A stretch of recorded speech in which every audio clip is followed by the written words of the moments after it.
उन्हें अमेरिका का सबसे खतरनाक हैकर कहा जाता था। एफबीआई का दावा था कि वो सिर्फ फोन में सीटी बजाकर मिसाइल लॉन्च कर सकते हैं। लेकिन केविन मिटनिक कोई आतंकवादी नहीं थे। वो कुछ और भी ज्यादा खतरनाक थे।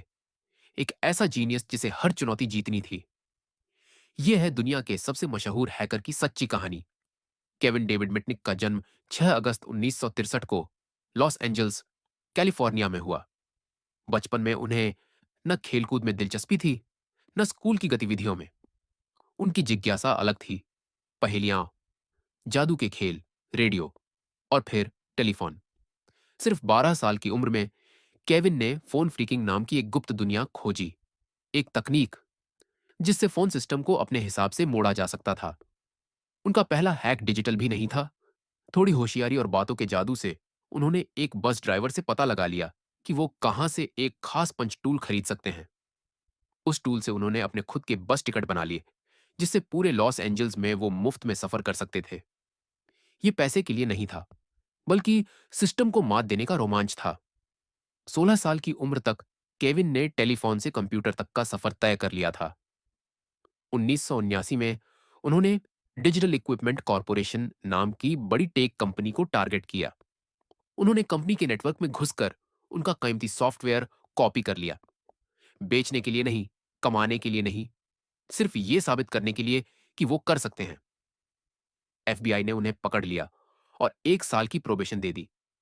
ज्यादातर लोग इसे चेतावनी मानते, लेकिन केविन के लिए यह बस शुरुआत थी। 1980 के दशक में केविन सोशल इंजीनियरिंग के मास्टर बन गए, यानी लोगों को इस तरह बेवकूफ बनाना कि वो खुद अपने सीक्रेट बता दें। वो किसी कंपनी में टेक्नीशियन बनकर कॉल करते और कुछ मिनट में ही कर्मचारी उन्हें पासवर्ड और कोड दे देते। सिर्फ एक फोन और थोड़ी सी स्मार्ट बातों से दरवाजे खुल जाते और डेटा बहने लगता। केविन ने पैसिफिक बेल, मोटोरोला, नोकिया और सन माइक्रोसिस्टम्स तक हैक किया। वो मोबाइल फोन को क्लोन कर सकते थे ताकि कॉल ट्रेस न हो ली, ईमेल इंटरसेप्ट कर सकते थे, यहां तक कि कानून प्रवर्तन एजेंसियों की बातचीत भी सुन सकते थे। केविन के लिए हैकिंग एक खेल था, लेकिन एफबीआई के लिए वो एक डिजिटल भूत बन गए थे, जिसे पकड़ना लगभग नामुमकिन था। 1992 में एफबीआई उनके करीब पहुंची, लेकिन ऑपरेशन से पहले ही केविन गायब हो गए। 2 साल तक वो भागते रहे, नाम बदलते, शहर बदलते और हर बार एक कदम आगे रहते। वो अमेरिका के सबसे वांटेड हैकर बन चुके थे।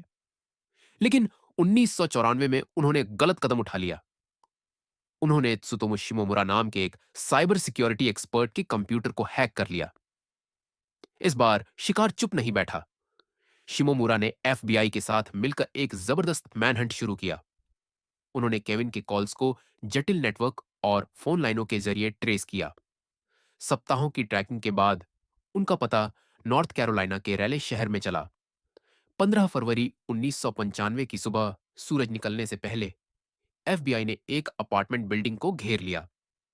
दरवाजा तोड़कर अंदर घुसे तो केविन मिटनिक कई क्लोन किए गए मोबाइल, चोरी किया हुआ सोर्स कोड और नकली आईडीज के बीच बैठे थे। खेल खत्म हो चुका था। उनकी गिरफ्तारी ने उनकी कहानी को और बड़ा बना दिया। प्रोसिक्यूटर्स का दावा था कि वो सिर्फ फोन कॉल से परमाणु युद्ध शुरू कर सकते हैं।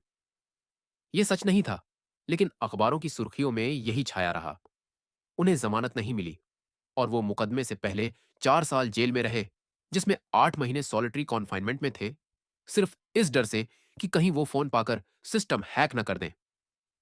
1999 में केविन ने वायर फ्रॉड, कंप्यूटर फ्रॉड और संचार इंटरसेप्ट करने के आरोपों में दोषी मान लिया। उन्हें 46 महीने जेल और 3 साल की सुपरवाइज्ड रिलीज की सजा मिली। 2000 में रिहा होने के बाद उन पर कंप्यूटर, मोबाइल और इंटरनेट इस्तेमाल करने पर पाबंदी थी। लेकिन मिटने के बजाय उन्होंने अपनी दूसरी जिंदगी शुरू की। अब वो व्हाइट हैट हैकर बन चुके थे। कंपनियों को हैकिंग से बचाना, सिक्योरिटी चेक करना और लोगों को साइबर सुरक्षा सिखाना उनका काम था। उन्होंने बेस्ट सेलिंग किताबें लिखी, जिनमें उनकी आत्मकथा गोस्ट इन द वायर्स भी शामिल है, और दुनिया भर में लेक्चर दिए। 16 जुलाई 2023 को पैंक्रियाटिक कैंसर से लंबी लड़ाई के बाद 59 साल की उम्र में केविन मिटनिक का निधन हो गया। एक लड़के से जो बस टिकट पंच करता था, एक ऐसे आदमी तक जिसने एफबीआई को मात दी, केविन ने एक बात साबित कर दी। डिजिटल दुनिया में सबसे ताकतवर हथियार कंप्यूटर नहीं, बल्कि ज्ञान है।